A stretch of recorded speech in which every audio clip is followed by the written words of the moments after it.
In a dark, shadowy world, there once was an ogre named Bone Masher, who ruled the goblins with an iron fist, instilling fear in their hearts. His reign was marked by cruelty and terror, and the goblins dared not oppose him for fear of his wrath. One fateful day, after a brutal raid on a nearby village, Bone Masher and his goblin followers returned to their hideout to celebrate their victory.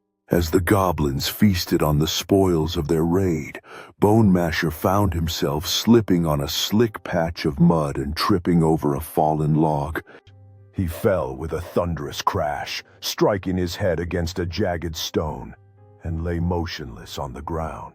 The goblins watched in stunned silence as their tyrant was suddenly fallen by an unseen fate. They had finally been rid of their cruel ruler, and a wave of relief washed over them. In their wild and primitive celebration, the goblins devised a bizarre way to honor their freedom from Bone Masher's tyranny. They took a rod and, in a darkly humorous and grotesque ritual, jammed it up his rear as a symbolic act of defiance. Then they roasted his body over an open fire, the smell of charred flesh filling the air with an oddly heavenly aroma.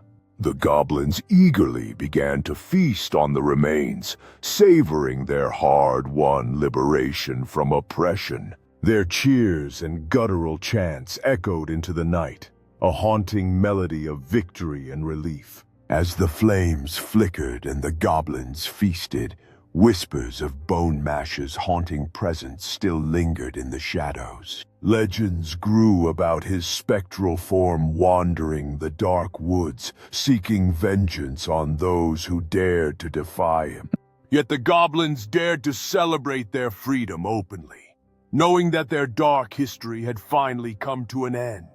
In the end, their strange and haunting tale became a legend passed down through ages, warning others of the fearsome ogre called Bone Masher. The story of his fall and the goblins' bizarre celebration remained etched in their memories, a chilling yet oddly triumphant legend. And so the goblins thrived in their newfound liberty, forever haunted by the ghost of their former tyrant, Bone Masher. The haunting stories of Bone Masher's reign and demise persisted, becoming a twisted tale whispered in the shadows of the dark woods.